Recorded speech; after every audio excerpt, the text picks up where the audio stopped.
오늘 여기는 유명한 4.19 혁명 기념관이라는 그러한 장소적인 뜻도 있지만 무슨 강연을 듣고 얘기하는 그런 관계라기보다는 우리는 그 민족적으로 주인의식을 갖고 앞으로 한국의 문화를 중심으로 해서 세계 문화의 중심이 되고 또 세계 평화의 근간이 되는 그런 것을 이루는 동지들을 만난 것 같아서 무슨 강연이라기보다는 그냥 제가 조금 아는 거 이렇게 말씀드리고 또 여기에는 저보다 더 전문적으로 아시는 분 또 저보다 더 노심초사해가지고 이 나라를 통일시키고 또 우리나라가 올림픽 4강이나 월드컵 4강을 통해서 이루어지는 민족의 진운을 일으켜서 우리나라가 세계에 우뚝 서게 하는 세계 문화의 중심가가 되는데 노력하고 계신 분들이 많을 줄 압니다.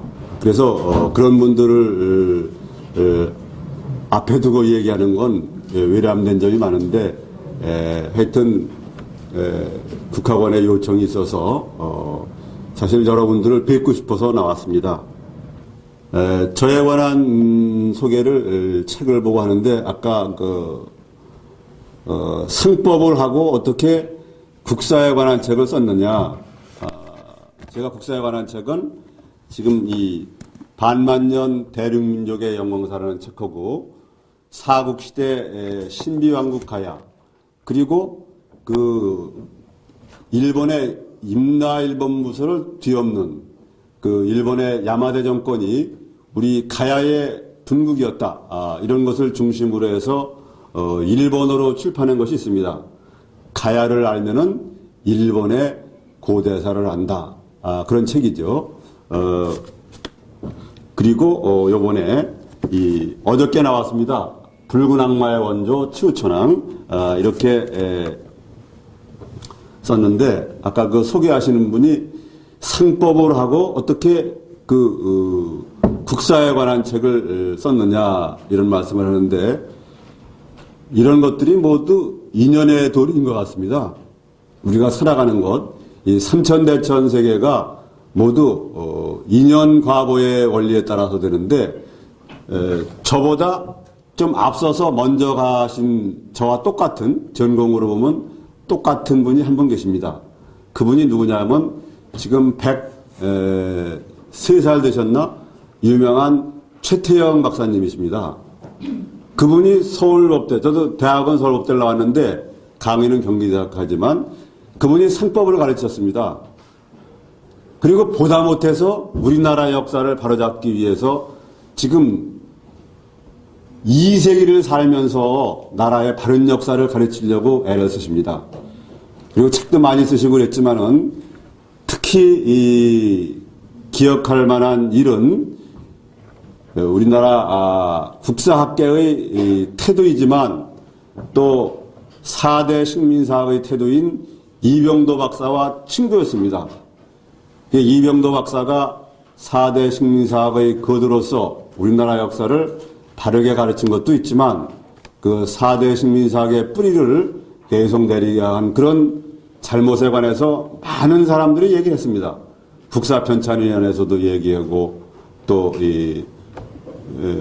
우리 역사를 바로 찾으려는 국사찾기 협의회 이런 데서도 많이 얘기했는데 아무 말도 안 들었습니다. 근데 바로 최태영 박사님이 친구 입장에서 3년 동안 찾아다녔습니다. 그래가지고 짐승도 새도 죽을 때는 진실한 마음으로 고향을 향해서 눈물을 흘리고 그러는데 너는 어떻게 사람이 돼가지고 민족에 대한 그런 지은 죄를 반성하지 않고 그렇게 가려느냐. 그런 말을 듣고 참회하고 회개해서 이병도 박사께서 타계하기 얼마 전에 조선일보사 일면에 단군조선사는 실사고 단군조선에 대한 연구가 굉장히 절실하다. 이런 글을 쓰고 가셨습니다. 반은 참회가 된 셈입니다. 그 뒤에 들으니까 그 수석제작급인 이기백 교수가 그 글을 보고 가서 선생님은 돌아가시면 되지만 살아있는 우리는 어떻게 하라고 그렇게 하시느냐 이런 항의를 했다는 겁니다. 무슨 얘기냐면 일제 식민사학이 뿌리 박히는 그런 것은 목구멍의 포도청이라는 것과 관계가 있는 거지요. 그러니까 조선사 편수에 참여해서 일제에 붙어먹었던 이병도나 신석호 교수 같은 사람들이 해방 후에 이병도 교수는 서울대학교 그 사학과 주임 교수로서 막강한 영향력을 행사하고 신석호 교수는 고려대학교의 그 사학과 주임 교수로서 막강한 영향력을 행사하면서 초대 국사편찬위원회 위원장을 했습니다. 저도 대학 교수로서 부끄럽지만 진리는 스승과 제자 선후배 가릴 것 없이 자유롭게 얘기할 수 있고 자유롭게 글을 쓸 수 있어야 됩니다. 그러나 현실은 그렇지 않습니다. 우리나라 국사학계 현실이 이병도 교수나 신석호 교수의 뜻을 따르지 않으면 석박사를 따지 못합니다. 석박사 따면 뭐합니까? 시간 강사나 전임 강사를 해야 먹고 살 거 아닙니까? 그게 안 되니까 안 고쳐지고 있는 거예요.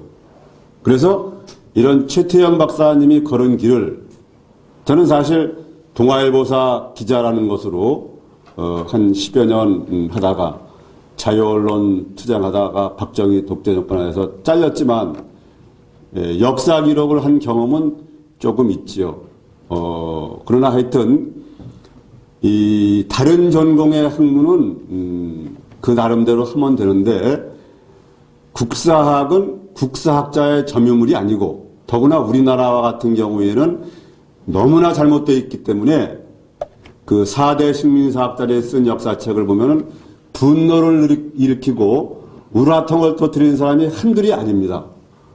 그래서 저도 이 책을 썼지만 이것이 빨리 퍼져서 우리가 개인이나 민족이 주인의식을 가지고 인간으로서 그렇게 해야 되는데 아직도 미약한 편이지요. 그래서 저는 앞으로 민족 자주의식을 가진 사람이 대통령이 되고 교육부 장관이 되고 국사편찬위원장이 되고 정신문화연구원장이 돼야 되는 그런 시대를 현실적으로 열어가야 됩니다. 그것이 안 되면은 맨날 뭐 청원선 해가지고 이제 돌아오나만 이거 가지고 싸우다가 인생에서 제일 어려운 투쟁이 시간과의 투쟁인데 그거 하다가 언제 합니까? 그래서 사실은 이번 대통령 선거에 있어서 여기 이재령 의장님도 나와 계시지만은 그런 자주의식을 가진 사람을 대통령 후보로 내세우려는데 그렇게는 안 돼서 그러면 그래도 나은 사람 하자 그런 생각을 가지고 있고 요번엔 안 되더라도 5년 후에는 민족 자주의식을 가진 사람이 대통령이 되어서 통일 대통령이 되고 또 우리의 문화가 세계가 동서남북으로 이렇게 갈려져서 분열되고 전쟁이 일어나고 이런 것을 해결하는 볼 수 있는 우리 단군조선의 건국이념 신선도라고 말할 수 있지만 좀 더 자세히 설명하면 홍익인간 광화세계입니다. 홍익인간은 휴머니즘이죠. 인간을 크게 이롭게 하고 인적 완성이죠. 그 다음에 사회 완성은 광명리화라고 하죠.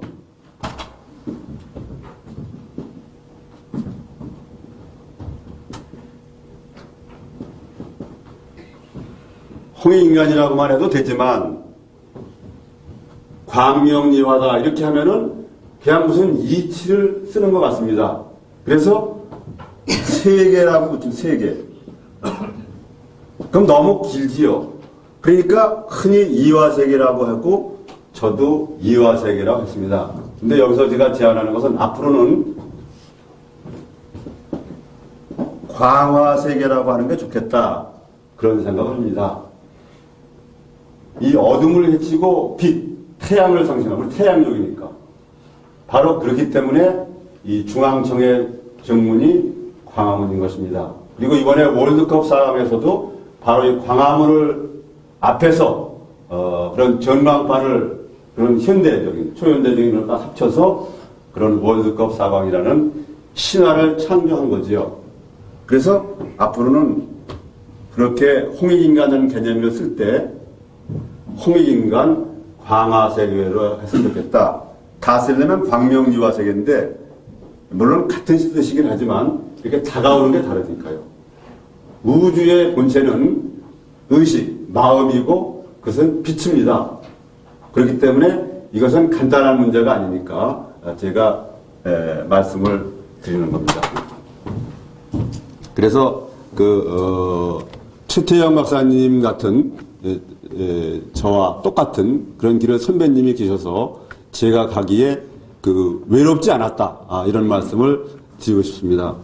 제가 부인이 없는 건 아닙니다. 제가 부인도 있고 아들도 둘이나 있지만 이 길은 조금 많이 외로웠습니다. 여기 의재령 의장님 자주 뵙고 모시고 다니면서 하긴 하지만 이게 개인이 자기 주인의식 가지고 민족이 자주의식 가지고 해야 되는데 요새 핵 문제니 뭐니 이래가지고 그 바른 길을 몰라서 그러는 게 아니라 힘이 없어가지고 막 어지러운 겁니다. 가장 중요한 것은 언제나 주인의식을 잃지 않는 것. 항상 주인의식을 가지는 것. 그것이 우리 단군왕검이나 석가나 예수나 공자나 노자가 가르친 가르침이 항상 깨어있는 겁니다. 항상 주인의식을 가지고 있는 것. 그리고 자기가 한 행동은 남이 뭐라 그랬더라도 최종 결정은 자기가 한 것이기 때문에 자기가 책임질 각오를 해야 된다. 그렇게 말씀드리겠습니다. 다음은 이 국학 확립의 필요성은 말할 것도 없습니다. 제가 전에 이재령 의장님과 그런 말씀을 드린 적이 있습니다. 국학을 확립해야 된다. 그런데 실천을 이승원 선사님께서 이렇게 하셔가지고 실천하고 있으니까 저는 굉장히 고맙고 부러운 면이 있습니다. 제 생각은 그렇습니다. 뿌리 깊은 남간 바람에 아니면서 그러는 것처럼 우리나라가 GNP가 뭐 10,000불이다, 20,000불, 20,000불 올라갔다 또 IMF에서 내려오고 그러는데 왜 이렇게 흔들리느냐? 뿌리의식이 있기 때문에 그렇습니다. 나무가 느티나무처럼, 큰 느티나무처럼 뿌리가 깊어야 바람이 아무리 불고 태풍이 불고 폭풍이 지나도 끄떡없거든요. 그게 뭐냐? 국학을 확립하는 겁니다. 국학은 국어학, 국사학, 국토학 이렇게 세 가지를 들 수가 있습니다. 국사학에 있어서 기본은 민족 자주사관에 의해서 우리 역사를 다시 쓰는 겁니다. 그래서 제가 이것을 91년 말까지 인류 역사의 시초부터 91년 말까지 남북 평화 공존 교류 체제까지 썼습니다. 그래서 92년에 나왔습니다. 그래서 신문에서 잘 다뤄서 한때 베스트셀러였지만 제가 미국의 조지 워싱턴 대학교에 교환 교수로 가는 바람에 좀 찾아있었는데 최근에 벤처기업으로 성공한 오태환 이사장님이 단학선에도 다니신 분이에요. 그리고 벤처 사업을 성공하고 애국심이 강한 분인데 체계적이고 민족 자주사관에 의해서 쓴 책이 없을까 해가지고 오랜 세월 동안 찾아다녔어요. 그래서 어느 조그만 책방에 가서 그것을 발견하고 감격을 받았습니다. 그래서 자기 혼자 알기엔 아깝다 그래가지고 저거 일면식도 없는 저를 찾았어요. 그리고 자기 그 재단에 자기 사재죠. 5천만 원을 들여서 15,000권을 비매품으로 해서 지금 받으신 분이 있을 겁니다. 우리 민족자주사관 하는 분들, 대학의 교수, 역사 가르치는 학교 선생님들, 또 중요기관 이런데 보내고 아마 지금도 보내고 있을 겁니다. 그래서 국사학은 주인의식에 의해서 실증적이고 그런 우리 역사를 세우는 거. 그 다음에 국어학인데 국어학에서 중요한 것은 국자 정책입니다. 지금 우리나라는 한글 전형이냐 또는 국한 혼용이나 그렇게 얘기하는데 이것을 길게 얘기할 수는 없지만 간단히 말씀드리면은 사실이 뭐냐 하는 것하고 국자 정책을 어떻게 하느냐 하는 겁니다. 한글은 물론 우리 글자입니다. 한자도 물론 우리 글자입니다. 근데 우리들은 많은 사람들이 한자를 중국 글자로 잘못 알고 있어요. 너무나 많은 사람들이. 왜 한자가 우리 글자냐? 한자를 만든 사람이 우리 종족인 동이족의 창해 선생님이고 한자를 우리 글자로 우리가 써왔고 또 그렇기 때문에 중국도 물론 썼죠. 그렇기 때문에 한자를 중국에서 수입했다는 기록이 없는 겁니다. 그리고 이러한 국제화 시대에 있어서 한자는 우리나라를 비롯해서 중국, 일본, 베트남, 라오스, 버마, 타이, 말레이시아 이런 나라에 쭉 같이 쓰는 아시아의 국제어입니다. 아주 필요합니다. 그래서 저는 국가정책으로 대중화 시대니까 일반적으로 한글을 중심으로 쓰자. 그리고 두 번째, 지금처럼 북한 혼용이니 뭐 한자가 우리 글이니 중글이 따지지 말고 우리 글자로서 필요하면 필요한 대로 한자도 당당하게 쓰자 이겁니다. 그리고 또 하나는 국토학인데 지금 시대가 많이 바뀌어서 영토 가지고 얘기하기는 어려운 문제가 있지만 결국은 통일을 해야 되죠. 그러나 국경 문제 가지고 싸울 건 없지만 압록강 두만강을 국경으로 하더라도 통일된 후에는 만주, 몽고, 시베리아 이쪽에 지금 세계의 우리 한민족 남북 합쳐서 7천만이고 세계를 합치면 8천만입니다. 그 8천만이 한반도를 중심으로 백두산을 중심으로 한 동북아시아 대륙에 모여서 오손도손 살고 또 하나의 평화세계를 만드는데 우리가 앞장서자 이겁니다. 우리는 다른 면으로는 몰라도 문화민족으로는 세계 1위라고 저는 생각합니다. 외국에 비해서 떨어질 게 없어요. 제가 미국에 가서 2년 살았는데 지금 세계 제1의 강국이라는 건 저도 잘 알지만 여러 가지 사회나 이런 거로 봐가지고 붕괴 위기입니다. 붕괴 위기. 세계 제1의 무역 적자, 세계 제1의 재정 적자국이 미국입니다. 그리고 사회가 세계 인종 종족이 모여다 보다 보니까 문화적인 동질감이 없어요. 다만 미국이 좋은 거 한 가지는 그래도 많은 사람들이 법질서만은 지키겠다 이런 건 있습니다. 그것은 확실히 미국의 강점이다. 그래서 그러한 국어학, 국도학, 국사학 이걸 해야 되는데 어려운 상황 속에서 국학원을 만들어서 이렇게 하니까 정말 너무너무 고맙습니다. 지금 유영구 기자님 전에 하셨는데 그 좋은 대우 받고 다 치고 부가 수행하고 신기신 수행하고 제가 생각한 데는 여러 가지로 봐서 그쪽보다 대우는 못하기 생각하는데 그것보다도 그런 멋진 미래를 위해서 정신세계 이렇게 하는 걸 보면은 참 우리가 존경하고 본봐야 될 뿐이다. 저는 그런 생각을 합니다. 그런데 국사학에 있어서 제일 지금 문제가 되는 것은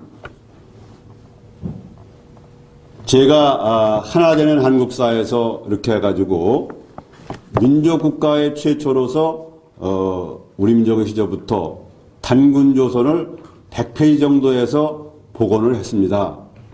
그런데 4대 식민사학자와 그 민족자주사학자의 지금 걸림돌, 그것은 환단곡이나 규원사화의 그러한 사료적인 가치를 인정하느냐 안 하느냐 하는 것입니다.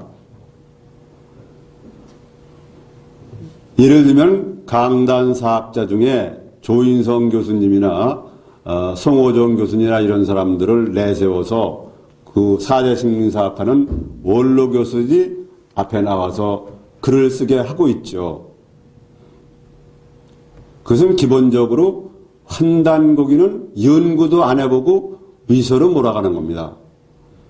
그러나 여기 그 국학원이나 단학선원이라든지 그 국사찾기 협의회 이런 데서 논의를 많이 해서 지난번에 그 고려대학교에서 개최한 그 단군조선에 관한 세미나에서 조인성 교수의 태도가 많이 후퇴했습니다.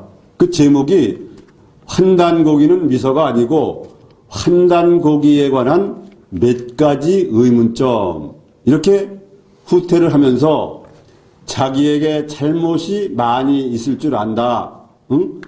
양해를 바란다. 이런 애매모호한 말로 훗댔습니다.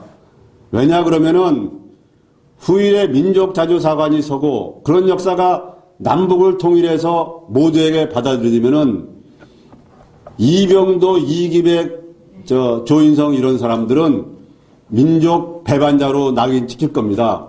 지금은 자기들이 대세가 돼서 그렇지 않지만 그러면 조인성 교수는 괜찮아도 그 후손들은 자기 조상을 부끄러워해야 됩니다.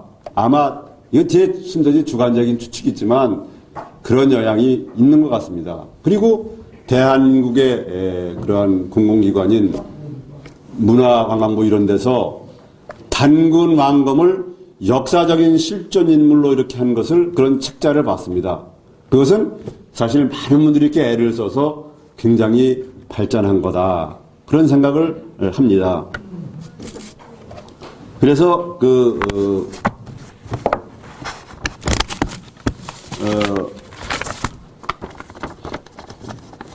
환단고기가 위서다 이런 얘기를 4대 식민사학을 하는 사람들이 겉으로는 실증사학이라고 내세워요. 실증사학을 반대할 사람은 없는데 양두구육으로 실증사학을 내세우면서 내면적으로는 4대 식민사학을 유지해 나가는 겁니다.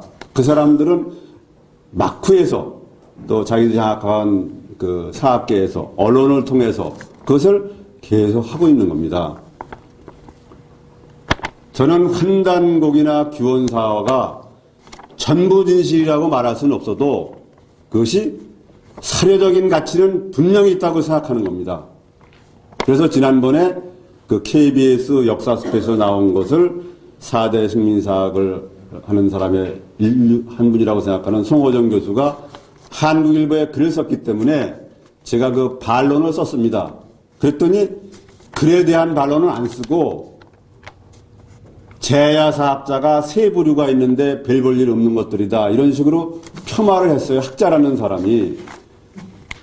그래서 내가 이번에 평양 단군릉에 가서 남북 그 개천절 공동행사에 참여하고 거기서도 이 책도 나눠주고 또 이런 프린트도 나눠주고 그랬는데 환단고기는 확실히 사료적인 가치는 있다는 겁니다. 그것을 제가 이 책에 썼지만 그 요점을 말씀드리겠습니다.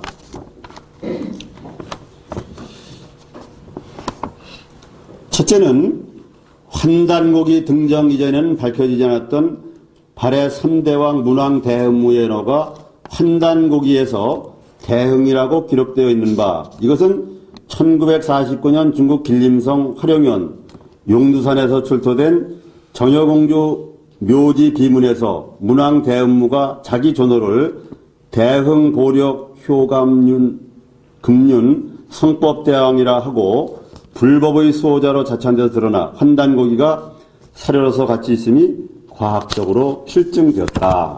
그 실증이 있는 거죠. 두 번째는 천문학자인 서울대학교 박창범 교수에 의해서 환단고기에 쓰여져 있는 단군조선 13대 흑달단군 50년 BC 1733년에 해당합니다. 오성취루라고 해가지고 누성을 중심으로 해서 5개의 비열이 모인 그러한 천문현상이 환단고기에 있습니다.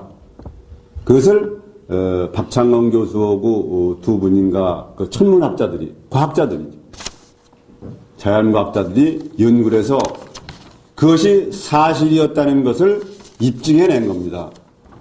그게 거짓말이라면은, 미소라면은 어떻게 그런 것이 가능할 수가 있었겠습니까? 과거에 그런 그 과학도 발달되고 그러지 않았는데.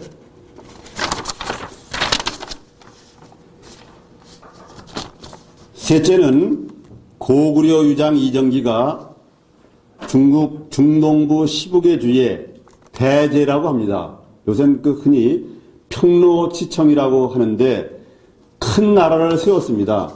중국의 한 주라고 그러면 우리나라에 너댓배 되는 것이 많습니다.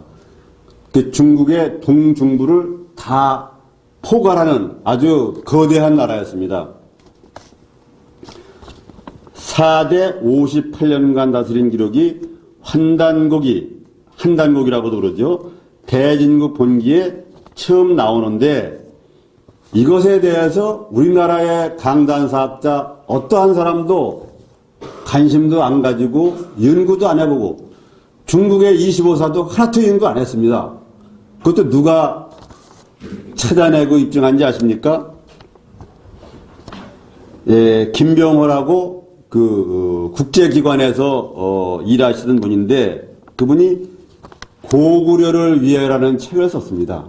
그래서 이정기라는 분이 세운 고구려 유장 이정기가 쓴 대제가 4대 58년간 다스렸다는 그것이 확실히 입증이 되었습니다. 이 정도만 가지고도 한단고기가 사료로서 가치가 있지 않겠습니까? 넷째는 강화도 만이산에 제천단 참성단이 있지요. 여러분들이 개천절 때 거의 다 가지요. 저도 대여섯 번 가고 거기에 모인 그런 기 점검을 해보면 기운이 굉장히 좋습니다. 역사적으로 해마다 천재를 지내온 바 그 첫 기록이 한단고기 단군세기 단군왕건 무 51년 BC 2284년에 쌓았다는 것이 나옵니다. 물론 그 선낭성이라는 말도 나오고 왕검 단군의 아들인 부여 이런 단군 왕검의 2세들이 합쳐서 쌓았다는 그런 내용도 있지요.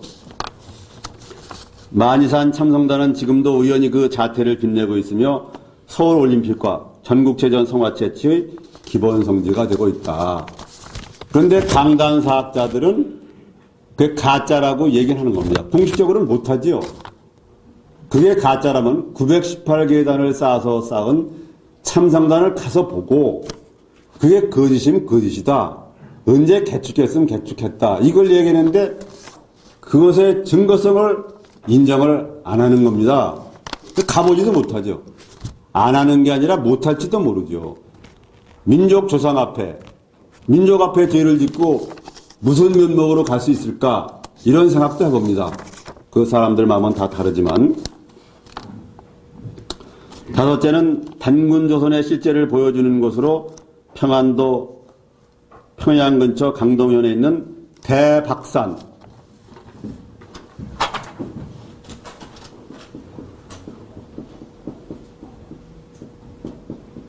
지금은 이렇게도 쓰는데 원어는 이 크게 밝은 산이다. 아마 이런 얘기인데 이 단군릉이 1993년에 발굴되어서 그 다음에 성역화해가지고 지금 아주 거대하게 그렇게 성역화를 했습니다. 지금 이게 대박산에 있는 단군릉입니다. 이번에 역사적으로 처음으로 개천절 행사를 남북 해외 우리 민족이 모여서 거기서 개천절 행사를 하고 북쪽에서는 문화상이 나왔습니다만은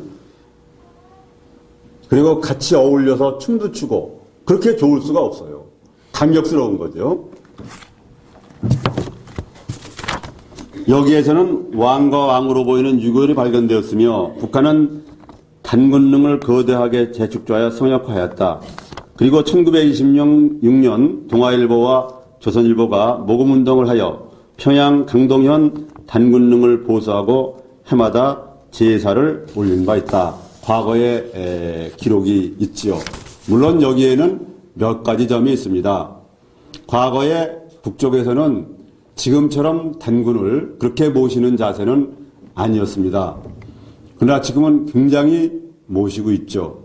그리고 그 연대가 1993년 당시에 탄소 측정 장치로 해보니까 5011년 전이다 그러는데 지금은 또 거짓 또 10년이 흘렀죠. 그러면 단군 왕검과의 연대가 맞지 않습니다. 그리고 한단고기에는 5세 구울 단군께서 전국을 순행하시다가 병을 얻어서 돌아가셔서 부모하셔서 대박산에 묻혔다. 그런 글이 있습니다. 그러니까 거기에서 나온 남자의 뼈와 여자의 뼈가 단군 왕건과 왕후의 뼈냐 아니냐 이런 것은 앞으로 연구가 더 필요하리라고 봅니다. 학문적으로는.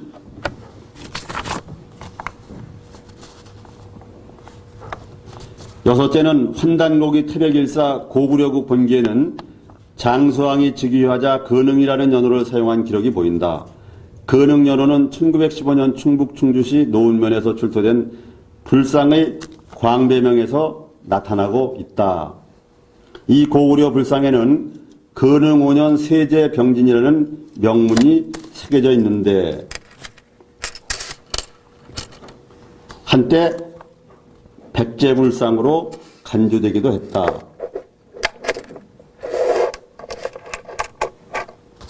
그런데 광개토대왕 비문에 따르면 광개토대왕은 임자년인 412년에 사망하게 된다. 즉위년 칭원법에 따라 이 해를 장수왕 즉위 원년으로 삼아본다. 그러면 장수왕 즉위 5년은 병진년이다. 따라서 병진년 불상 광배명과 태백일사를 통해 근흥이 장수왕대에 열어나는 새로운 지견을 추구할 수 있게 된다. 그런 얘기가 되겠습니다. 일곱째는 환단고기 태백일사의 그 조대기를 인용해서 연개소문의 아버지 이름은 트조고 할아버지는 자유고 그 다음에 증조부는 광이라고 서술하고 있는데 그 가운데 연개소문의 할아버지와 증조부 이름은 태백일사를 제외한 어떠한 문헌에도 나타나지 않는다. 그런데 1923년 중국 낙양의 북망산에서 출토된 연개소문의 아들인 천남생의 묘지에서 천남생의 증조부 이름을 자유로 명기하고 있어서 태백일사의 진가가 드러나게 되었다. 그 태백일사의 내용이 진실이라는 증명이죠. 그 밖에 진영유기에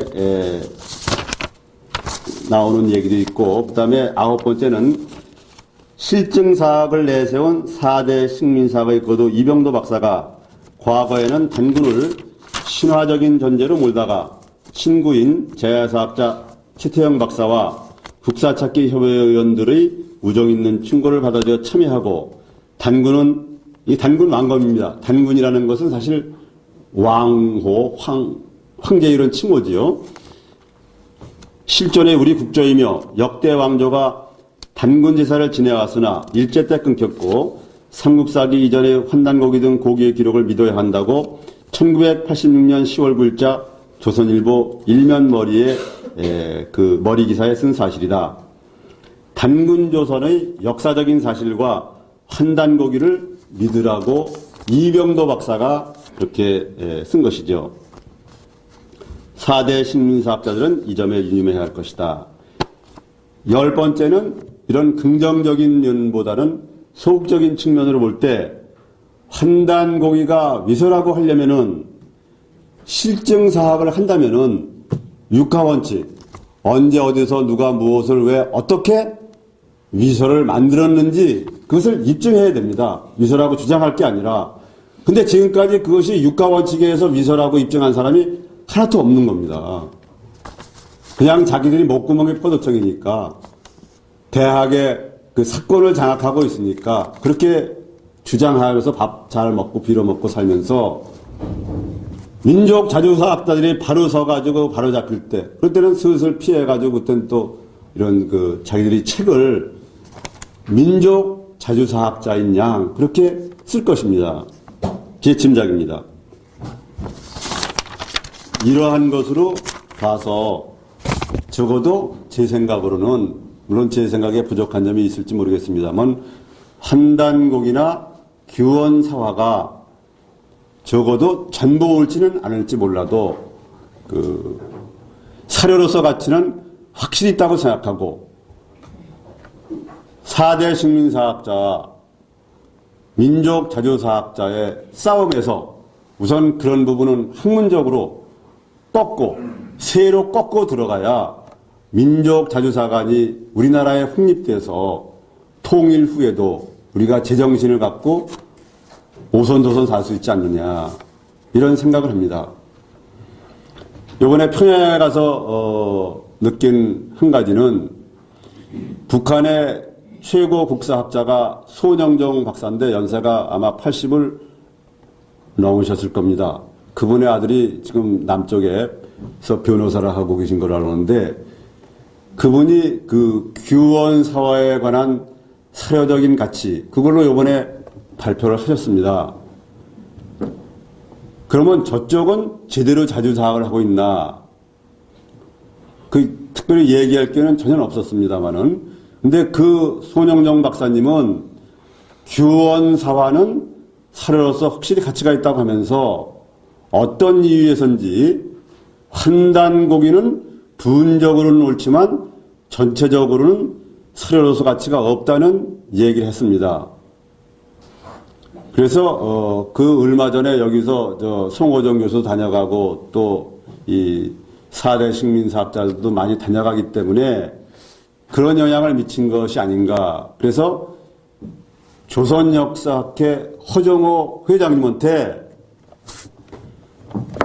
북한 사학자들도 제정신을 가지고 자주사관에 입각해서 해야 된다.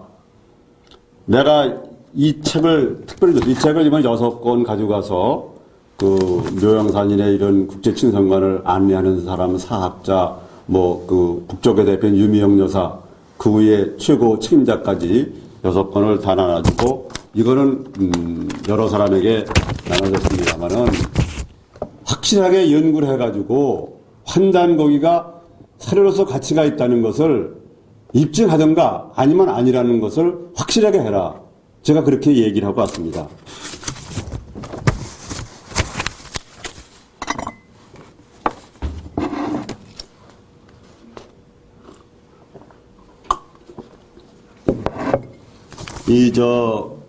개천절 남북공동행사에 관해서 이왕 얘기가 나왔으니 간단히 말씀을 드리고 한두 가지 문제점 이런 것을 살펴보도록 하겠습니다.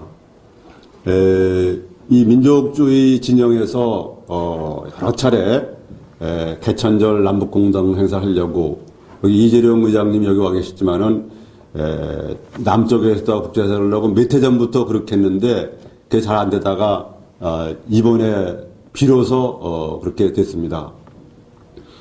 그래서 인천국제공항에 가니까 그 공항에서 평양으로 가실 손님들 나오십시오. 그런 얘기를 들었습니다. 아마 공식적으로 바로 이렇게 직접 평양 순안공항이라는데 순안공항이라는 것은 명칭이 없습니다. 그냥 평양공항입니다.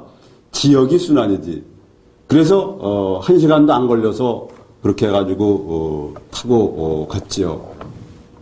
그래서 평양 시내에 무슨 그 만정대라든지 지하철 또 주체탑 이런 데도 많이 가고 또 그 해방된 후에 남북 협상한 우리 김구 선생님, 김규식 선생님, 그 김일성 주서, 김두봉 선생님 이런 분들이 모여서 한 숙섬 이런 그 대동강에 이런 데도 가보고 또 묘향산에 국세친선관 그래가지고 이 세계 각국의 원수나 또 우리나라 남쪽에 있는 유명한 분이나 이런 사람들이 선물 보낸 거를 한 군데 이렇게 많아놓고 있습니다. 국제친선관에. 우리나라의 그 대통령이나 또 뭐 정주영 씨나 그 밖에도 서울시의 어떤 구청장님 이런 분들도 선물을 많이 했더라고요. 외국의 그러한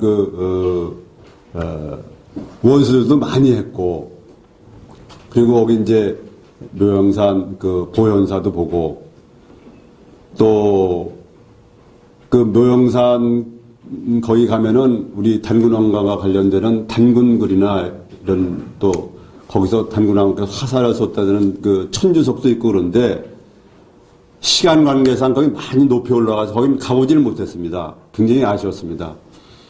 그런데 9월산 삼성사회를 갔습니다. 환인천재, 환웅천왕, 단군왕검, 왕검 단군 이렇게 그 세 분을 모시는 거기에 가서 그 한 분 한 분 다 이렇게 3배씩 드리고 9월산이 아주 좋더라고요.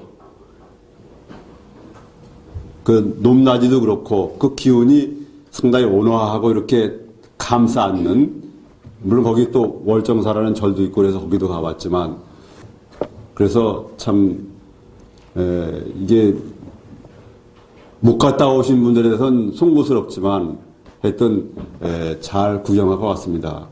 그런데 보통강 호텔에 묵었는데, 과거의 그러한 그거에 비하면은 굉장히 변하고 있답니다. 여러 사람, 뭘 왔다 갔다 한 사람 얘기를 들으면은 굉장히 변하고 있다고 그러는데, 근데 실제로 우리들 움직이는 것은 안내하고 그런 사람 통제선을 전혀 벗어날 수가 없습니다. 호텔에서도 나와서 그 문 앞에서 조금만 넘어가도 이렇게 합니다. 이렇게. 그리고 신천 지방에 미국 사람들이 북한 사람들 죽이고 그런 거.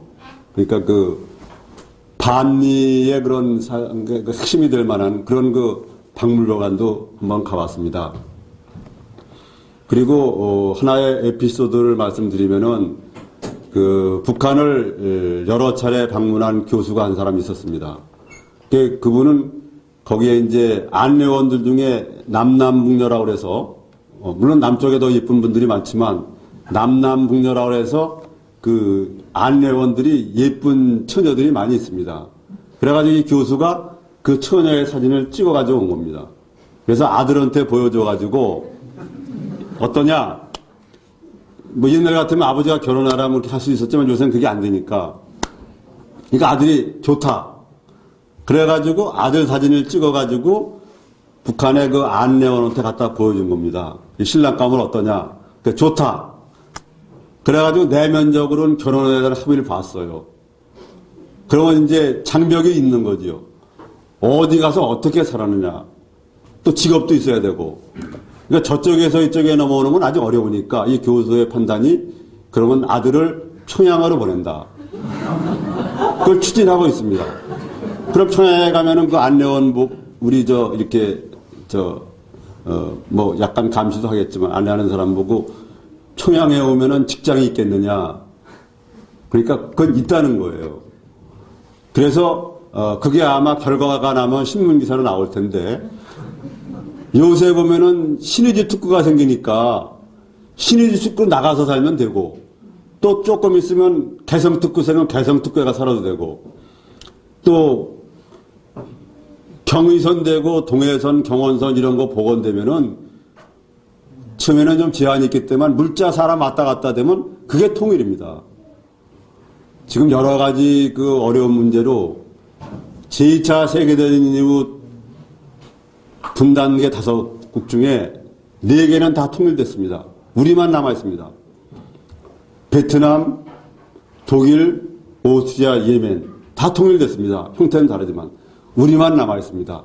그러니까 그것이 빨리 통일이 되어야 된다. 그렇게 생각을 합니다. 그리고 여러 가지 보고 배운 것도 많지만 내가 북한에서 노동신문을 가져왔습니다.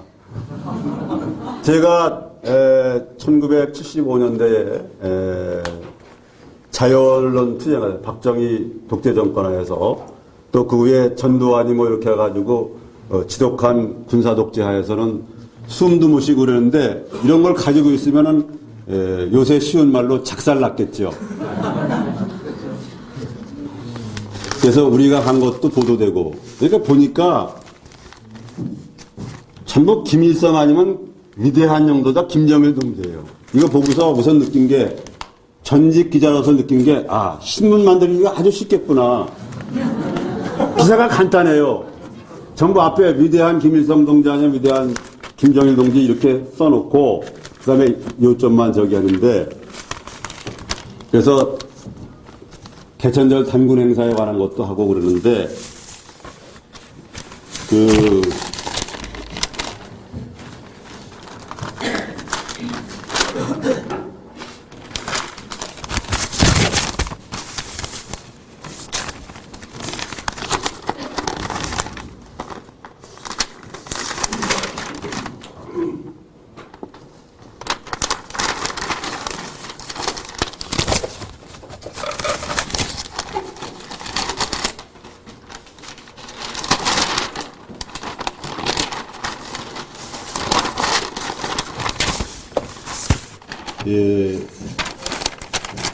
남부 학자를 중심으로 해서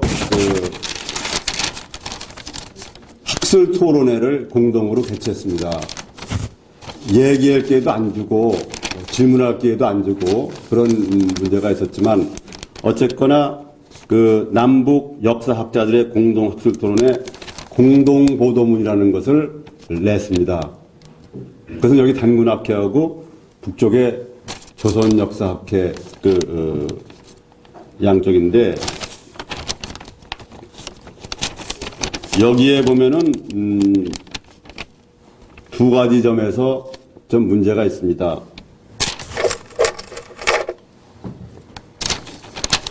하나는 단군은 실제한 역사적인 인물이며 우리 민족의 첫 국가인 단군 전설을 세운 건국 시조이다. 그렇게 되어 있는데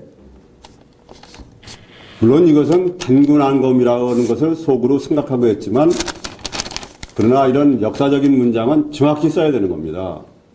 단군은 왕이나 황제와 같아서 이것은 보통 명사입니다. 왕은 역사적인 실존문이다 쓰면 이것은 국민학교 아이들도 틀린 걸 압니다. 남북 역사학자다라는 아이들이 이런 걸 만들어내고 있는 겁니다.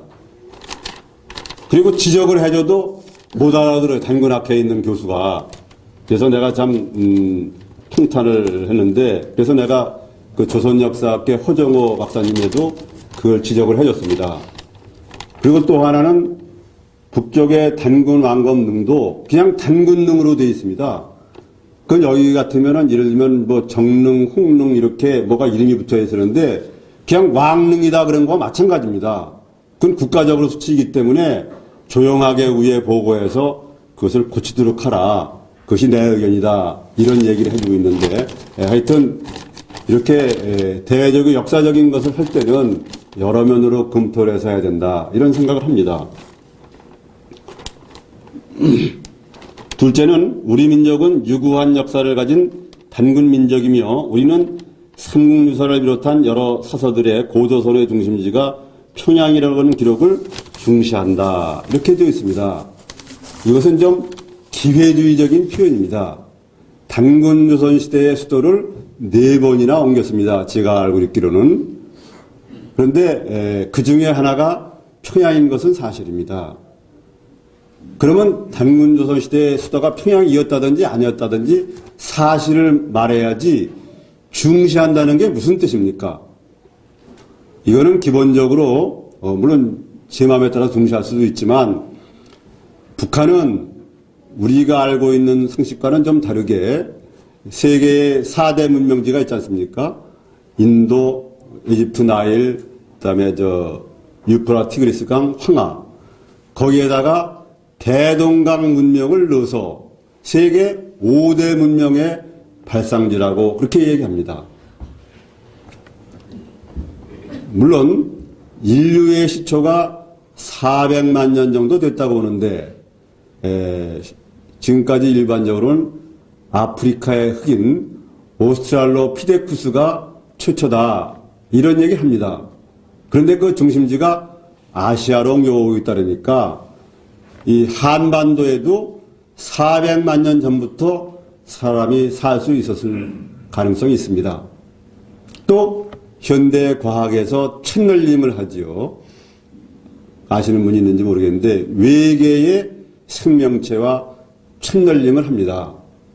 제가 생각한데 이거는 과학적으로 입증될 수는 없는 건데 북두칠성의 생명체가 백두산의 북포태산과 남포태산의 아완과 남한으로 내려온 게 아닌가 그런 생각을 해봅니다.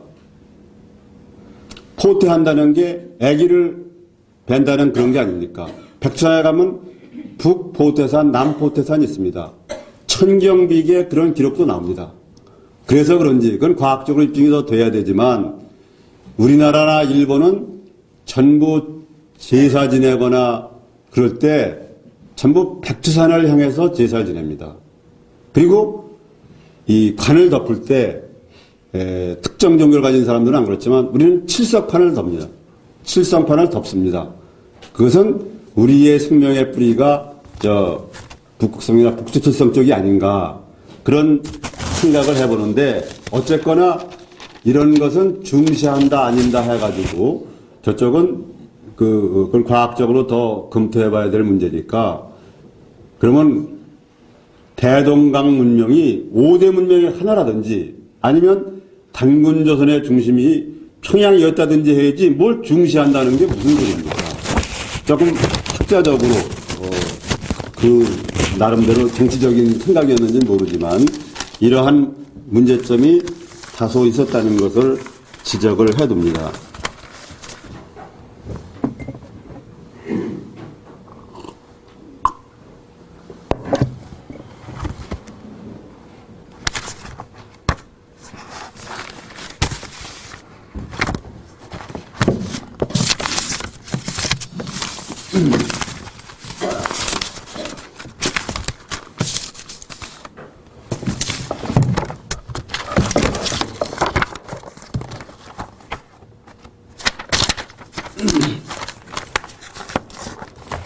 우리가 우리 역사를 공부하는 데 있어서 또 하나의 문제는 사료의 빈곤입니다. 사료의 빈곤. 우리 민족국가 성립된 이후로 931회의 외침을 받았습니다. 참 우리 조상들 정말 끈질긴 백성이라고 생각이 됩니다. 은근과 끈기라고 했지만 그런 강국들 사이에서 망하지 않고 살아남은 유일한 민족이 우리 한민족인 것 같습니다. 그렇기 때문에 우리는 그 고분이라든지 이런 역사적인 유물 이런 걸 많이 발굴해서 그런 것을 보충해야 되지만 그러한 사료 결핍을 가져온 여러 가지 중에 그 유명한 문정창 선생님은 그 우리의 사료가 국사에 관한 사료가 없어진 10대 순환사 그것을 밝힌 것이 있습니다. 제가 하나 되는 한국사를 쓰면서 그래도 제일 많이 참고한 것은 단재 신치호 선생님과 국사찾기협의회의 문정창 선생님이었습니다. 제가 국사찾기협의회 현재는 부회장이고 그 박창암 장군이 안호상 박사님과 초대 회장 다녔다가 지금은 박창암 장군이 국사찾기협의회 회장을 하시는데 요새 좀 건강이 안 좋으셔가지고 상당히 걱정이 많이 되는데요. 국사에서 사료교표를 가져온 10대 순환사를 문정창 선생은 그의 조선사 연구에서 다음과 같이 적었다. 10가지를 한번 읽어보겠습니다. 고구려 동천왕 20년 미나라 장수 관구검이 고구려 수도 환도성을 공략하여 많은 사서가 수각되었다. 백제 의자왕 20년 사자성, 부여조, 함락으로 사고가 수확되었다. 고구려 보장왕 27년 평양성 함락으로 당나라 장수 이적이 역사전적을 모두 탈취해갔다. 신라 경순왕 1년 후백제의 견훤왕이 경혜왕을 치고 경순왕을 세우면서 신라의 사서들을 전주로 옮겼다가 고려태조 왕건에게 토멸당하여 방화되고 수각되었다. 고려인종 4년 금나라의 신하를 칭하는 표를 올린 후 주체적인 사서들을 금나라가 걷어서 가지고 갔다. 고려 고종 20년 몽고의 난으로 홀필열에 의하여 삼한고기, 해등고기 등 많은 사서들이 소각되었다. 조선 태종 11년 오무학당을 송나라 유교제도로 설치하면서 비유교책은 모두 소각해버렸다. 선조 25년 일본의 풍신수길 도요토미 히데요시죠. 일으킨 임진왜란으로 무수한 우리나라 책들이 방화되고 일본에 수탈되었다. 인조 14년 경자호나로로 많은 사서들이 수각되었다. 순종 4년 일본 제국주의 강점 이후 많은 사서를 소각, 수탈, 개찬하였고 조선총독부 조선사 편수회의 미명하에 일본사 2600년보다 앞선 부분인 단군조선 2000년사를 없애고 일본 역사 2600년보다 우리 역사를 줄여서 2000년으로 만들기 위해서 조선사 편수회에서 그렇게 만들었고 거기에 붙어서 일했던 사람이 이병도 교수와 신석호 교수였습니다. 역사적인 실제인 단군왕급을 부정하기 위하여 단군 실환호를 조작하여 널리 전파하였다. 그때 우리 민족 고유사서 일본의 그 총독이 20만 권을 거둬들여서 소각해 버렸습니다.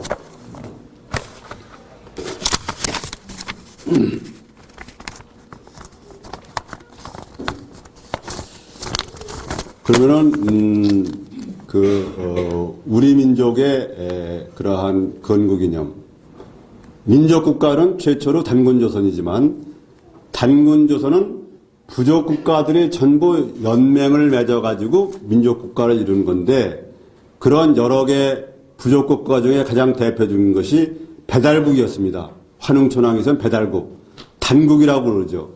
그 부족국가는 시족국가들이 모여가지고 맺는 것인데, 대표적인 국가가 그 환국 또는 환인천재가 만드신 한국이라는 그런 나라였습니다. 그래서 그런 홍익인간 광화세계를 지향하는 우리 민족의 고유 도맥인 그러한 신선도는 환인천재로부터 이렇게 되지만 한꺼번에 된 건 아니고 이렇게 시대를 거쳐오면서 이렇게 된 것이지요.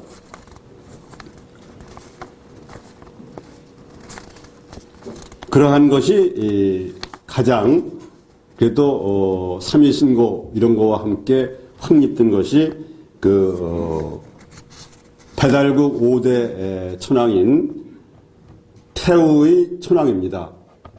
그 아들이 복희씨고 또 그 따님이 여화입니다. 여화. 이 여화의 어원은 나중에 서양으로 가가지고 여화신, 예호바 신으로 바뀐 바로 그런 분입니다. 그렇게 보면은 공자님도 동이족이었고 노자님도 동이족이었고 빈센트 스미스라는 영국의 학자는 석가모니도 우리 몽골리안이라고 합니다. 그리고 영국의 대형 박물관에 있는 석가모니의 10대 제자의 하나인 부르나미 다라니자가 그린 석가모니의 상은 우리의 북쪽의 좀 이렇게 우락부락한 사람하고 비슷하게 생겨 있습니다. 구렛나루도 그렇고. 그리고 그분이 입으신 옷은 한복이었습니다. 그걸로 봐서 꼭 우리 민족은 아니었을지 몰라도 하여튼 동이족이나 몽골리언이었다는 것은 틀림없습니다. 이렇게 보면은 세계의 모든 문명의 근원지가 우리 민족으로부터 가지 않았느냐. 그건 앞으로 많은 과학적인 조사를 통해서 생명 계통수를 따지듯이 문화의 계통수를 따져가다 보면 어디 문명이, 어느 문화가 시초였느냐, 이런 것을 알 수 있는 날이, 확실히 알 수 있는 날이 오리라고 봅니다. 다음에는 배달국 시대에 가장 그러한 위명을 떨친 분이 치우 천황, 14대 자오지 천황입니다. 단군 왕건보다 300 몇십 년 앞선 분이지요. 그리고 이제 단군 조선을 건국해서 우리 신선도가 본격적으로 나오게 되는데, 그래서 저는 요번에 이 책을 썼습니다. 붉은 악마의 원조 치우천왕이라고. 그래서 이미 사오신 분도 계신 것 같은데, 이것은 올림픽 4강과 월드컵 4강을 통해서 민족의 기운이 상승하고 있기 때문에 그에 맞춰서 우리 민족이 천지인 삼합으로 천기지기 인기를 모두 합쳐서 민족 통일을 이루고 원만하게 살고 평화롭게 살면서 세계에 걸쳐있는 모든 전쟁을 없애고 평화롭게 살도록 하는 그런 문화의 원천이 되어야 한다. 그래서 이 책에는 이건 역사의 기록서로 쓴 겁니다. 월드컵 4강에 관한 기본적인 거, 그 다음에 그 서포터스로 붉은 악마에 관한 거, 붉은 악마의 원조로서 치우천왕의 일대기, 여기에는 이것을 쓰는 데는 치유학회, 제가 치유학회 회원이면서 붉은 악마의 20만 번째 회원입니다. 그래서 그 치유학회에도 많이 도움받았고, 또 이 책을 쓰는데 농초 박문기 선생이 많은 책을 쓰셨는데 그분이 쓰신 부분을 많이 인용을 했습니다. 그런 분들이 이렇게 미리 써놨기 때문에 이 가능한 범위 내에서 사실 그에 관한 자세한 기록은 없거든요. 우리나라의 무슨 이런 사서나 중국의 그 사마천의 사기나 그런 한 23개 정도 부분적인 그런 있어도 자세한 내용은 없습니다. 그래서 그러나 가능한 범위 내에서 그것을 역사적인 존재로 이렇게 하려고 그러는데 부족한 점이 굉장히 많습니다. 앞으로 여러분들이 많이 하셔서 그런 것을 좀 보완했으면 싶습니다. 그 다음에 치우천왕의 그러한 위대했던 모습, 민족의 수호시면서 백전백승을 했던 동양의 군신으로 그렇게 했던 위대한 분이었기 때문에 그분의 그 후손이 나중에 치두남이라든지 이렇게 해가지고 단군왕검 때까지 역사를 미쳤고, 현재는 귀면화의 무슨 도깨비나 장승 이런 것도 많이 했지만 하여튼 그 문화유적이나 전승은 우리나라나 중국 뭐 베트남 이런 데뿐만 아니라 남북 아메리카에까지 그 영향을 미치고 있습니다. 그런 것까지 다 썼습니다. 그리고 중국에서는 치우천왕을 어떻게 보느냐, 시간이 많이 가서 자세히 못하지만 하나는 아주 야만족의 무슨 나쁜 두목이다 이런 정도로 취급하는 게 하나 있습니다.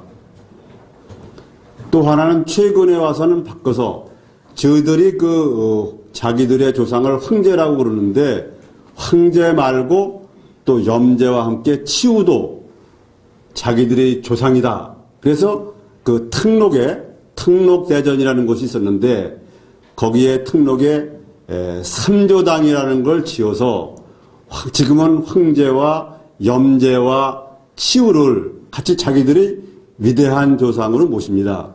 그런데 한국은 어떠냐?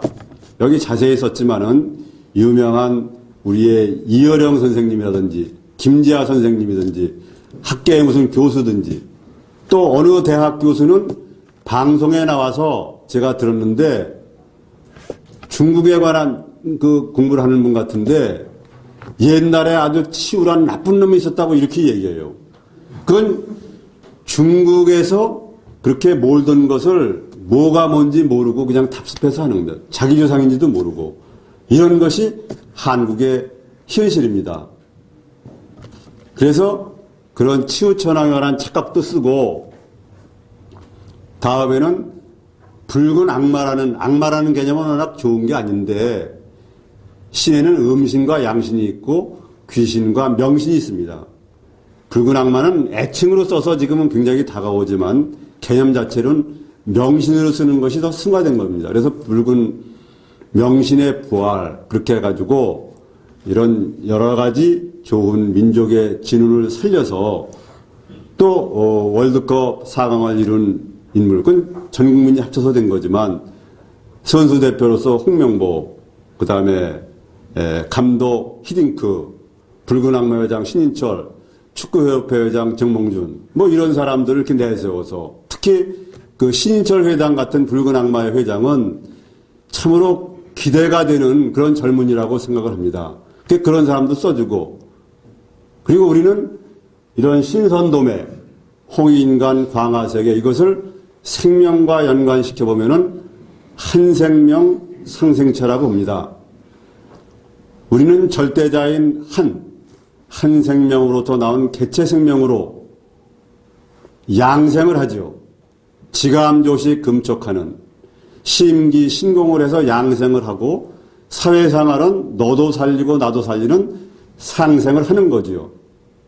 그게 봉사고 불교식의 문화는 보살도고 그러다 다시 한 생명으로 돌아가는 겁니다. 이 우주는 전부 한 생명의 네트워크입니다. 이제 그런 입장에서 이 책을 정리해서 한 겁니다. 사실은 역사를 전공하는 분이 오랜 세월 거쳐서 그렇게 해야 될 텐데 그렇지 못한 것은 좀 유감이지만 사실은 제가 한생명 상생법 쓰고 도만 쓰고 있다가 제가 올해 나이가 환갑인데 지구촌을 떠날 때까지 책을 안 쓰려고 그랬습니다. 그런데 세계가 전쟁이 많고 너무 어지러워서 그런 문제에 중요한 것은 민족 문제와 종교 문제에 나옵니다. 그래서 성경에는 없다를 썼고 또 요번에 이런 붉은 악마의 원조 치유천왕을 쓰게 됐었습니다.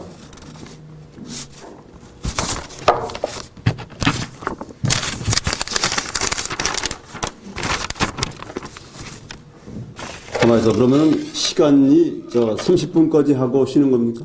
예? 시작하고 바로 지금 30분까지 하고 바로 이어서 질의응답 시작하겠습니다.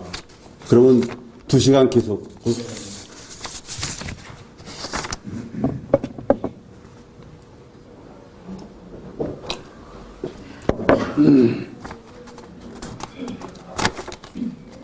그러면은 단군조선의 건국이념은 자세히 말하면 홍익인간 광화세계, 광명리화 세계고 도로 말하면 신선도입니다. 세계의 종교를 만든 사람들이 인류를 구제하고 평화를 위해서 했지만 그것을 이어받는 그러한 제자나 신도들이 사실은 지금 종교가 있어서 공이 많은지 과가 많은지 못할 정도로 이 섹트화되어 가지고 많은 문제를 낳고 있습니다. 그래서 도란 말이 좋다는 것은 사람이 걸어가는 길이다. 그 뭐가 있습니까? 심기신 수련해서 자기 인격을 완성하고 남을 살리고 나를 살리고 그래서 사회 완성하고 그럼 전부입니다. 별의별 얘기라고 별의별 상품이 보이지 않는 종교를 내세워가지고 사기치는 사람이 많습니다. 철입니다, 도인이다, 성자라고 떠드는 사람 중에 85%가 사기꾼이라고 말한 사람이 라두니스 선생입니다.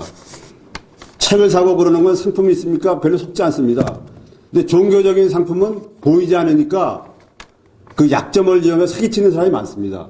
그래서 항상 주인의식을 가지고 깨어 있어야 된다. 그런 말을 합니다. 그러면 먼저 신선도의 개념이 뭐냐? 신선도는 한 생명이자 절대자인,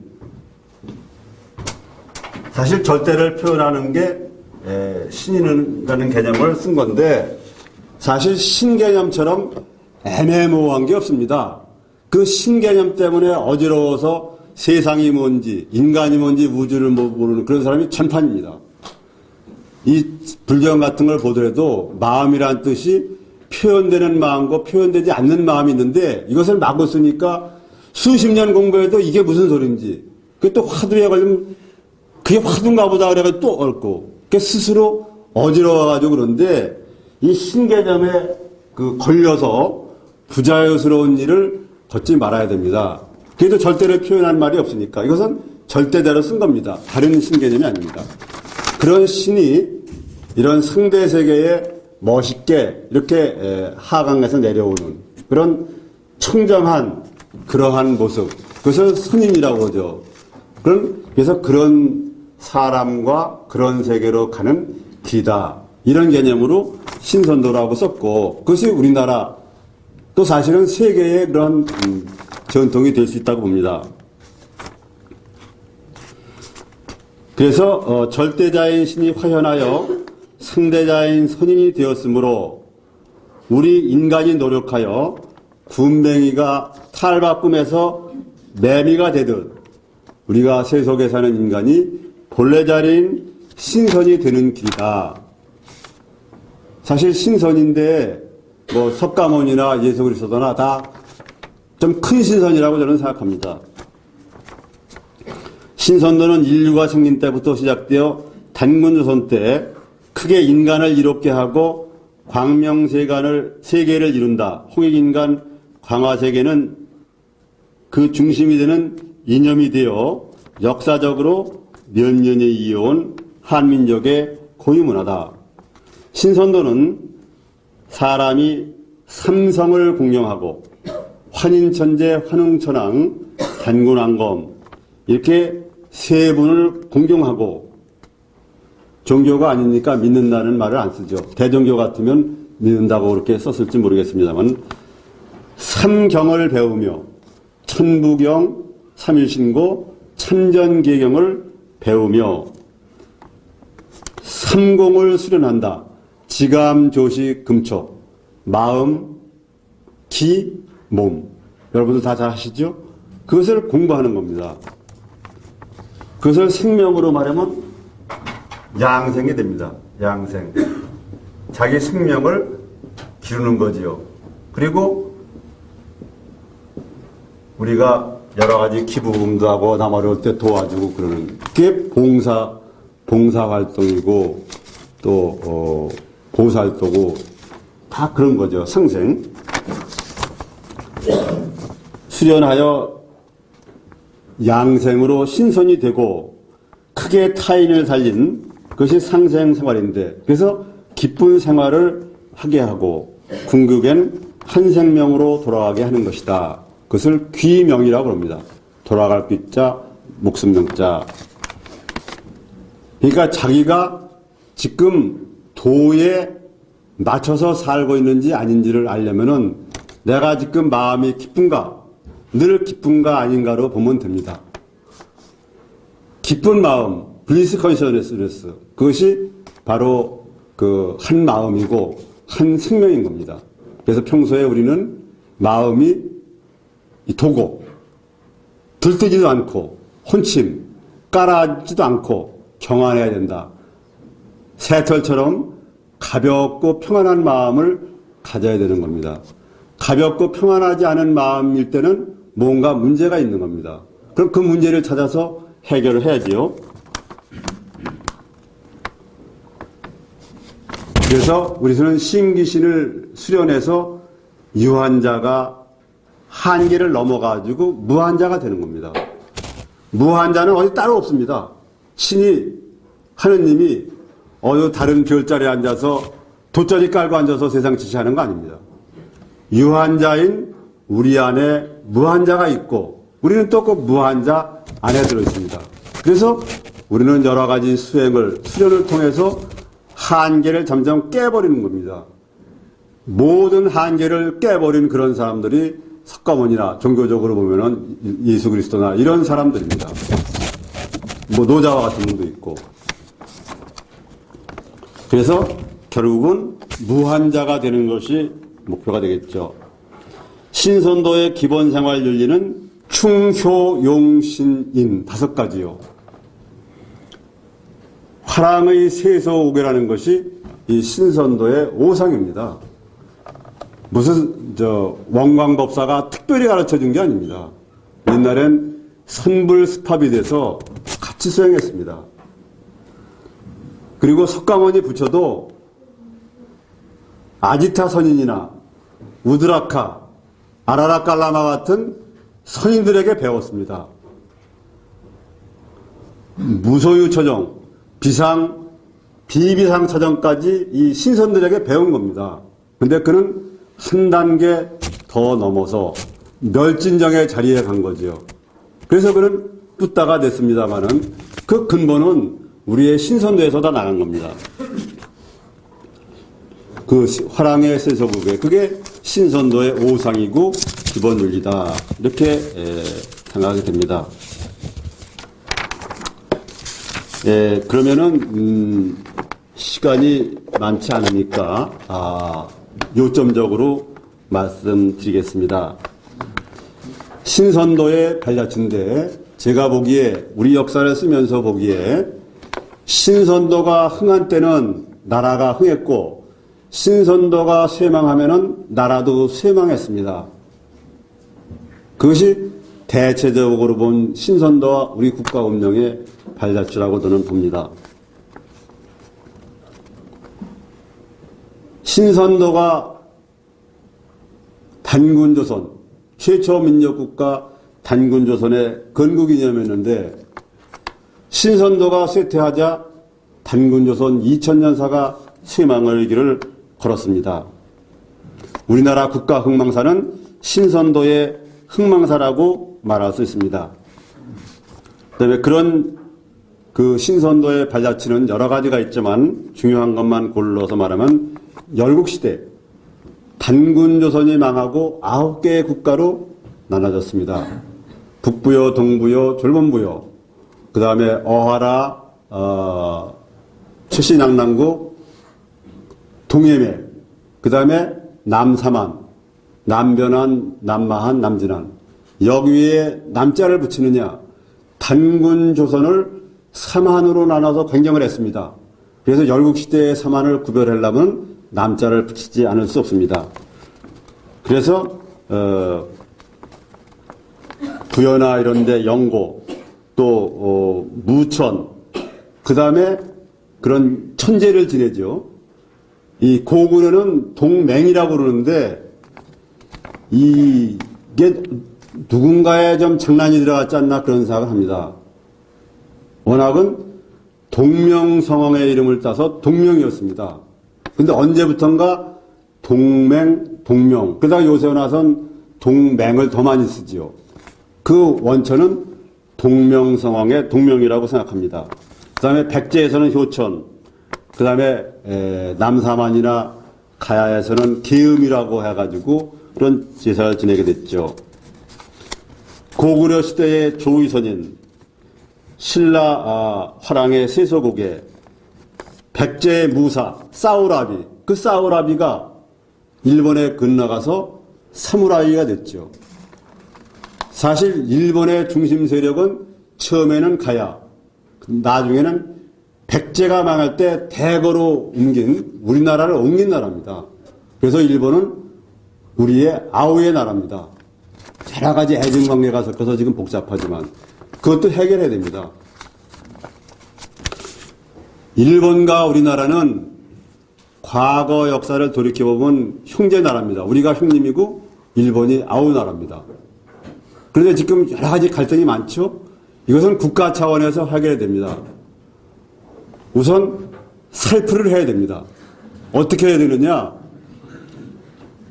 과거에 백제가 망할 때 나당연합군이 그 백제의 그러한 그 민중들을 7일밤 7일낮을 전국을 초토화시키면서 마구 죽였습니다. 그 죄에 대해서 사과해야 됩니다. 그들에게. 그래서 그들은 일본으로 갔는데 그 한이 몇천 년 맺혀 있는 겁니다. 그 다음에 일본은 임진왜란 때 쳐들어서 우리 민족 많이 죽였죠. 우리 명성황후 시해했죠. 관동대진이 때 우리 민족 마구 죽였죠. 이거에 대해서 참회하고 사과해야 됩니다.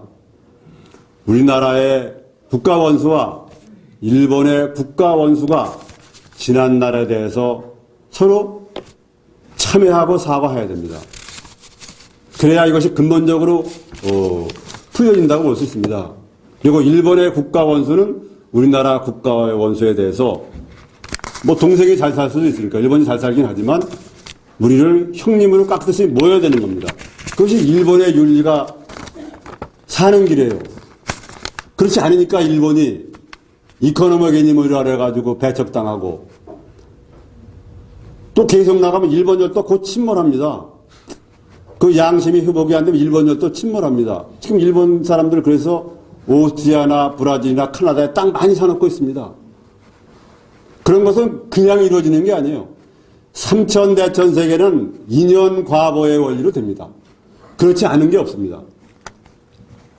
그래서 그런 일본과 이런 것은 앞으로의 세계를 위해서 그렇게 서로 사과하고 일본이 우리를 형님으로 모시고 서로 용서하고 이렇게 앞으로의 세계에 살아가는 데 도움이 됩니다. 그리고 우리 민족에게 배상할 거 배상해주고 그 다음에 가야에서는 선불습합이었습니다. 우리 신선도와 불교가 들어오니까 그 선불습합 신선도와 불교가 습합이 됐죠. 그래서 장의화상을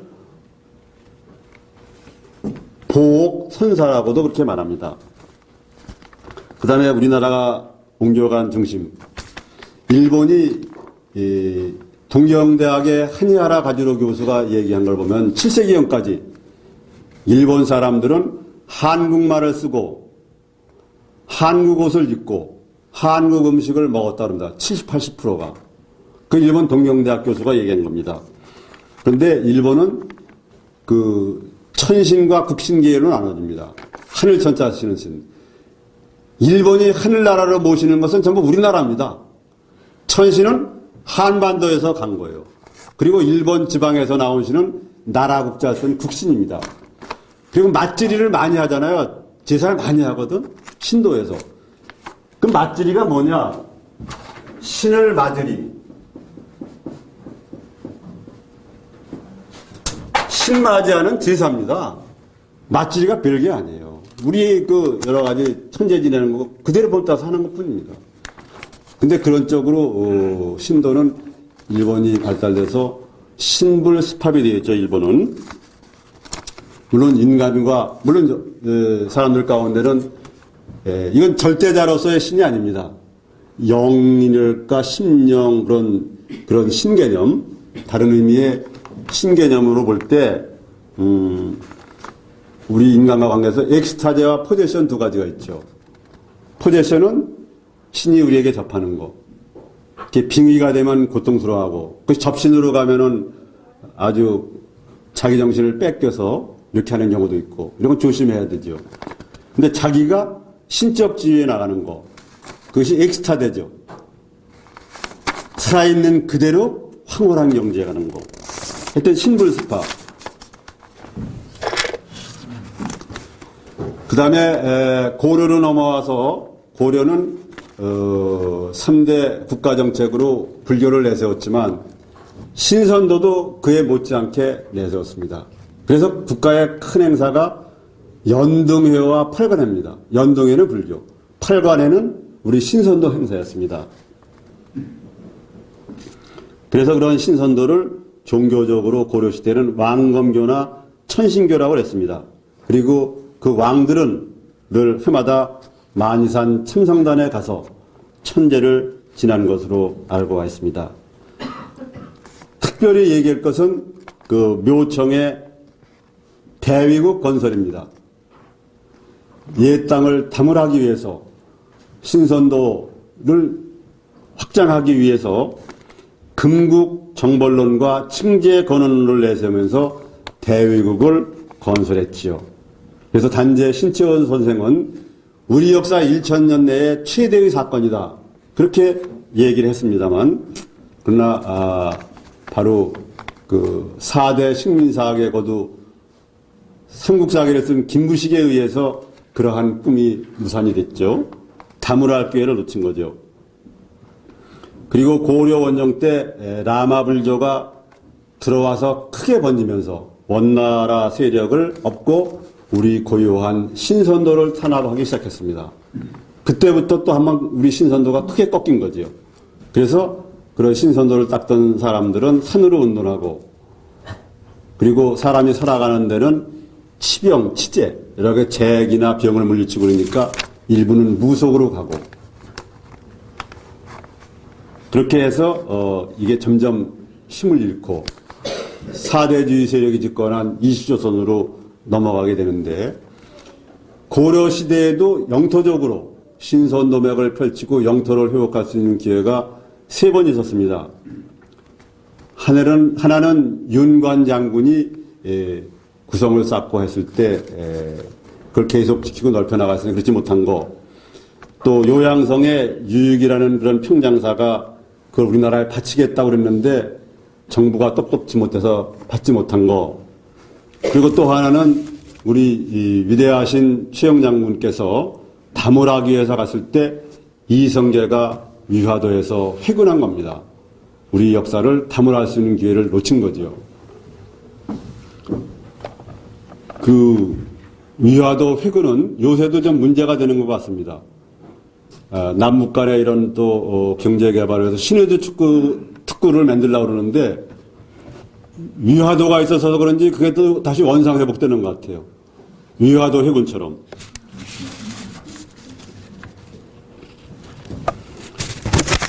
그리고 근세 조선에 와서는 김시습 선생 같이 김시습 선생은 불명이 설잠이고 신선도 계통의 명칭은 매월당인데 그런 많은 신선이 있었지만 이렇게 크게 힘은 못 됐고, 또 소격사나 이런 걸 둬서 무속을 다루는 기관도 있다가 그걸 혁파해야 된다 그래가지고 미신이 아니라 조광조 선생 같은 개혁파는 또 죽기도 하고 그랬는데, 그래도 이조 역사에서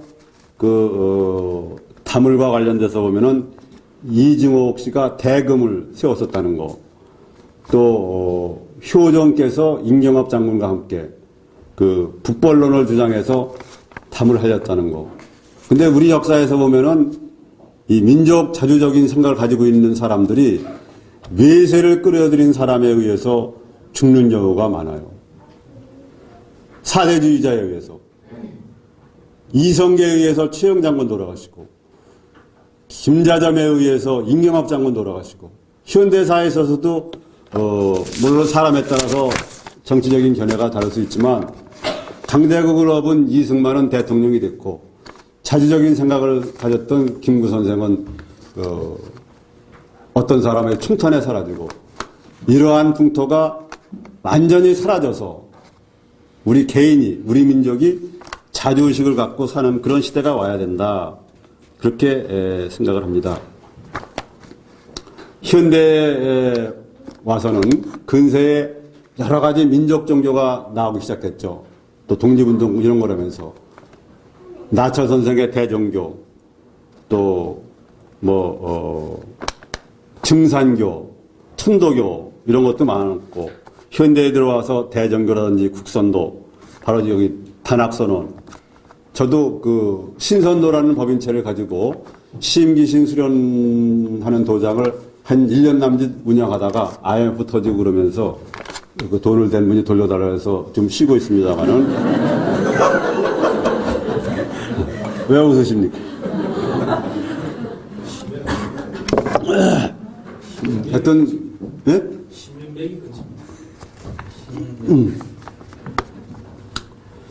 그래서 현재는 그러한 올림픽 4강이나 월드컵 4강을 통해서 민족의 진흥기에 처해서 결국은 남북해외 8천만 우리 민족이 홍익인간 광화세계의 그런 신선도 이념을 갖고 세계 문화의 중심에 서서, 영어로는 팍스온 코리아나, 세계를 정치적으로 지켜하는 유엔이고 평화는 한국에서 나오니까, 성공스럽지만 영어로 하나 쓰겠습니다.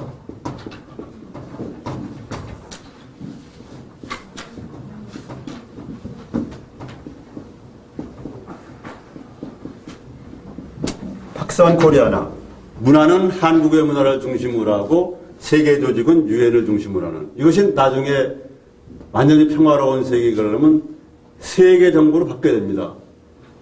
내 꿈의 하나는 이 세계 정부가 평화의 섬 제주도에 서기를 바랍니다. 내가 평화세계관리법 책에 그걸 썼습니다. 아직 환갑 나이에 어린애 같은 철부지 생각을 하는지는 알 수 없는데, 하여튼 제 꿈입니다. 하나의 평화세계로 나가는 거죠. 우리가 민족국가로 당당하게 또 좋은 문화를 세계에 펼치면서 그렇게 나아가려고 그렇게 생각합니다. 가장 중요한 것은 개인이나 민족이나 항상 주인의식을 가지고 항상 깨어있는 겁니다. 항상 깨어있는 사람이 진짜 도인입니다. 그분은 노자나 부처나 그리스도에 못지 않습니다. 이제 대충 끝내가면서 두 가지만 말씀드리겠습니다. 하나는 아리랑에 관한 것이고, 또 하나는 여러분들이 제가 와서 이렇게 아까운 시간 내줬으니까 여러분들이 무한자가 될 수 있는 아주 쉬운 방법을 하나 가르쳐드리고 말씀을 끝내고자 합니다. 하나는 아리랑인데, 아리랑이 뭐냐? 아리랑, 내가 님을 이별한다, 이것도 되고, 또 신라 박혁거세 그 왕의 부인 아령을 얘기하기도 하고, 백제의 그 아랑과 도미의 그 아름다운 사랑의 얘기, 생명을 던진 이런 것을 근원으로 얘기도 하고 학설이 많습니다. 그런데 저는 여기 또 일지 선생님이 또 한 것도 있는데, 나는 어떻게 해석하냐면,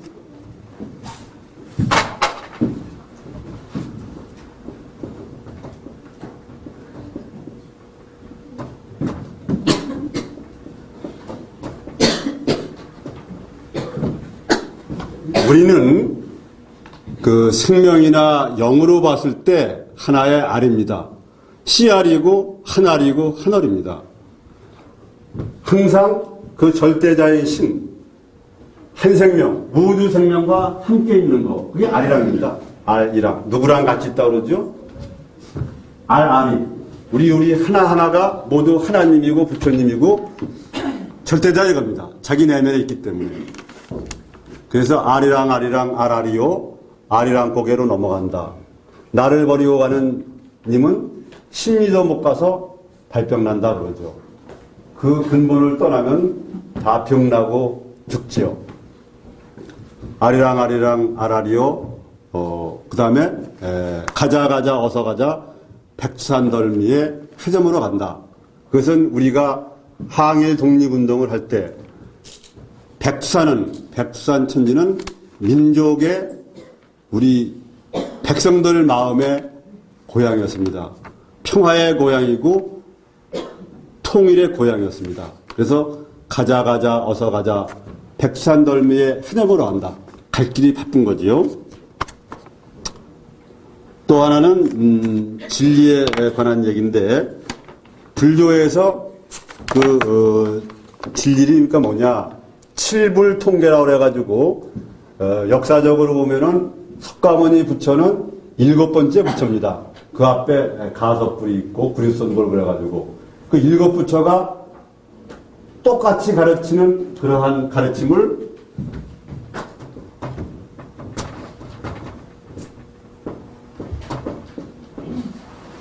칠불 통계라고 합니다. 7 부처가 다 통하는 개성이다. 시다 이겁니다. 그게 뭐냐? 재앙막자. 악을 짓지 마라.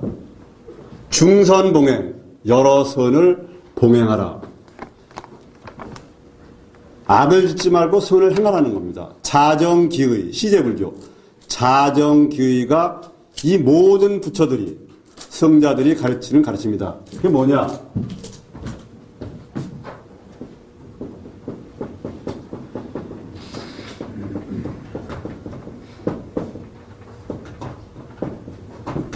스스로 이게 뜻의자, 마음의자거든요. 그것을 정화하는 겁니다. 자기 마음을 정화하고 깨끗이 하는 거. 그게 여기서는 부처라고 그랬지만 뭐 그리스도라고 좋고 마호메트라고 그랬고 노자라고 그랬고 공자라고 그랬고 다 좋습니다. 소크라테도 좋고.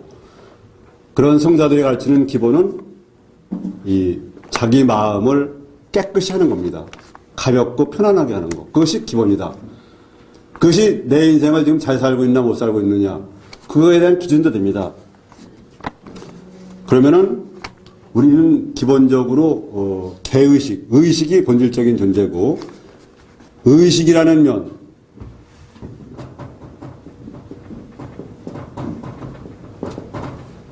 영어로 consciousness라고 그러는데 하느님이나 부처님이나 또는 우리 천재나 이런 것은 순수의식입니다. 순수의식.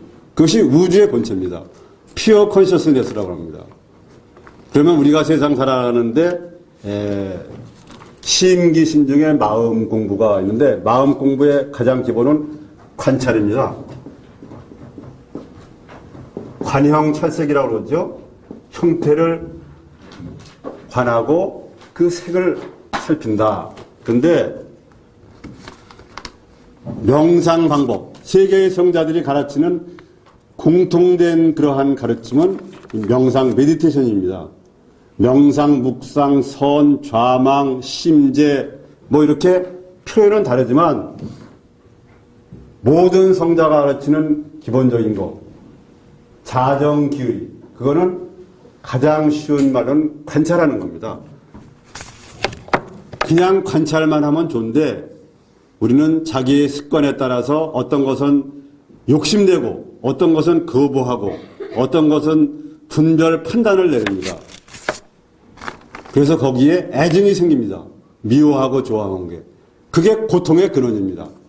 그래서 우리가 기본적인 것은 관찰을 하면은 분별 판단을 하자고 그냥 관찰을 하면 우리 내면의 실자가 커지고 판단을 내리면은 오므라든다. 이렇게 말할 수 있습니다. 관찰을 하면 커지고 판단하면 오므라든다. 이것을 끝으로 이 두서가 없지만 제 얘기를 일단 끝내도록 하겠습니다. 감사합니다.